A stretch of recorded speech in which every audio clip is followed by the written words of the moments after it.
Welcome to the Anti-Noise Experience, a podcast of endurance, noise, and random musings. It's Tuesday, August 18, 2020, and today I wanted to talk about a race that happened 25 years ago with all the excitement of the 5K world record being broken on Friday in Monaco. Let's Run put out a really great article that had happened 25 years ago. So on August 16th, 25 years ago, Haile Gebrselassie was on the verge of history, and the announcer Larry Rawson, who, if you've ever listened to track and field over the past decades, he's always on there. Well, he was doing coverage for ESPN, and he knew that the world record was going to be attempted, and so he was, obviously, back then they didn't have all the great timing as we do now, so he, had his stopwatch out, and he calculated out that the world record was 12:55, and he knew that he had to run 4:09:49 per mile to get the world record. So 4:10 miles.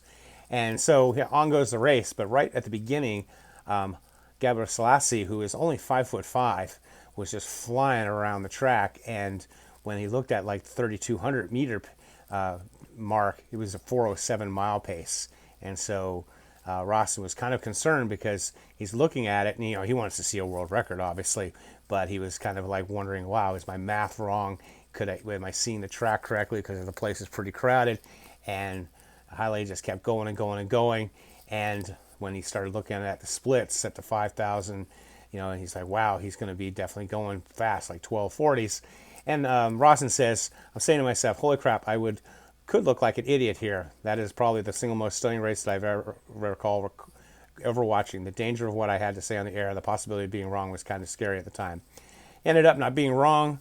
Gebrselassie ran 12:44:39, taking off 10.91 seconds off the record of Moses Kiptanui from earlier that year.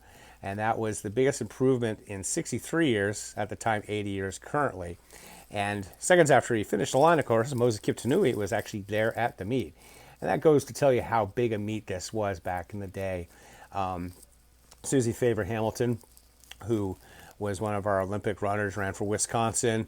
Ended up wrote a really good book. How she ended up being kind of a Vegas call girl. That's kind of beside the point. But she was in the World Championships in 2001, and in the 1500 semifinal, she dropped out of the race. And one of the reasons she dropped out of the race is because she wanted to save herself for Zurich. And you might think, why would you drop out of a World Championships to save yourself for a European meet? Well, Zurich in the 80s and 90s was the meet in Europe. I remember hearing about it all the time. The meet director, Andreas Brugger, was a member of the city's banking community. He had almost $3 million in his $5 million budget to give to athletes to show up. So athletes had a huge incentive to come.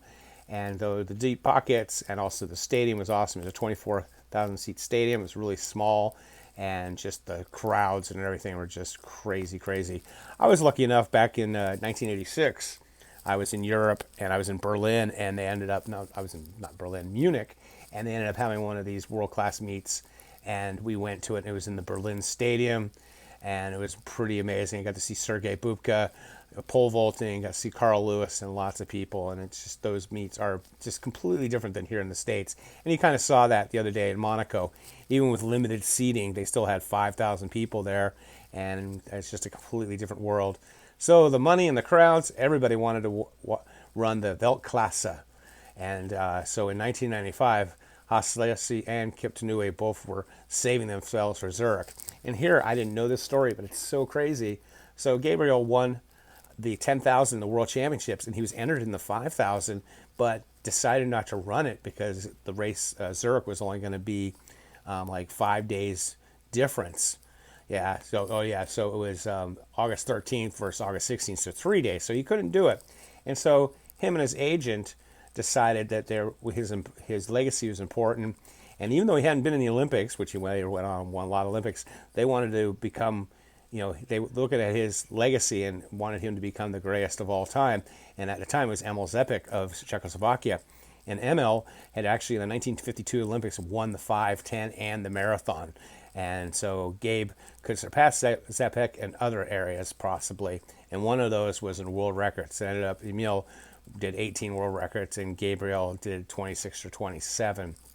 So what's amazing was, like, Emil Zepek, he was just amazing in terms of he really, back in the 40s and 50s, was training completely different than other athletes. Of course, he had the advantage of being in Czechoslovakia, where he just was part of the military and he got paid basically to train. But he was doing interval sessions and all kinds of modern techniques way before anyone else. And also, he had some of the worst form in the world. Google and look on YouTube for his running form. It just looked like he was fighting himself the entire time. But an amazing, amazing runner. And so what happened in those 52 Olympics is he won the 5,000 and the 10,000.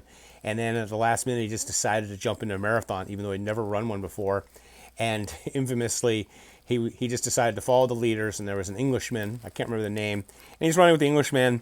And they're like at 15, 20 miles, somewhere around there. And he said to the English guy, how's our pace? And the Englishman said, oh, we're kind of going slow. So Emil just picked up the pace and ended up winning his very first marathon and won all 3 golds. Pretty impressive. So anyways, Gebrselassie did the 10,000 and then went to the Weltklasse to break the record. And the same thing with Kiptanui, who used to own the 5,000 record. He was a steeplechaser. He went on and won the steeplechase at the World Championships with an 8:04, which was number 3 in all-time history. But he supposedly also backed off because he wanted to collect the money and make a name for himself at this meet. And so supposedly he was offered 50,000 and a 2-kilogram bar of gold, which at that time was about $12,000. So he's going to make 62,000. So Moses Kiptanui, broke his first world record in the 3,000 back in 92, ran 7:28.96, and then 2 days later he ran 8:02.08 to win the steeplechase and get a record in that. Becoming a double record holder was nice, but Kiptanui had bigger plans. He wanted to be the first man under 8. So the next 3 years, that was his goal.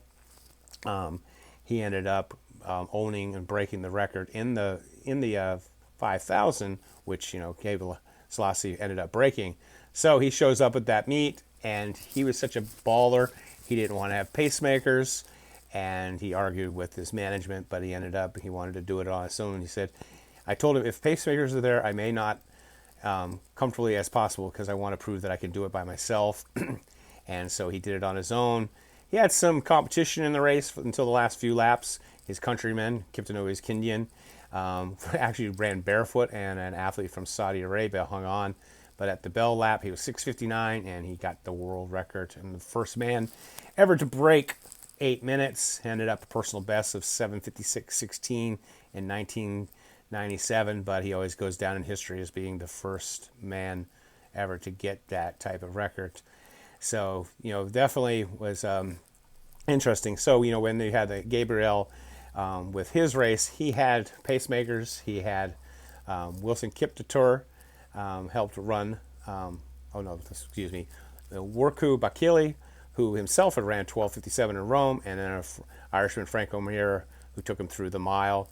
And then they just kept going and going, and Gabe ran off a string of 60-second laps that got himself the world record, 12:44, obliterating the world record.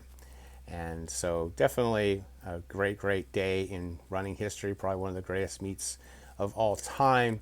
And so I highly recommend, I'll put in the show notes the total link to the article in Let's Run. And as always, stay healthy, be boring, not epic.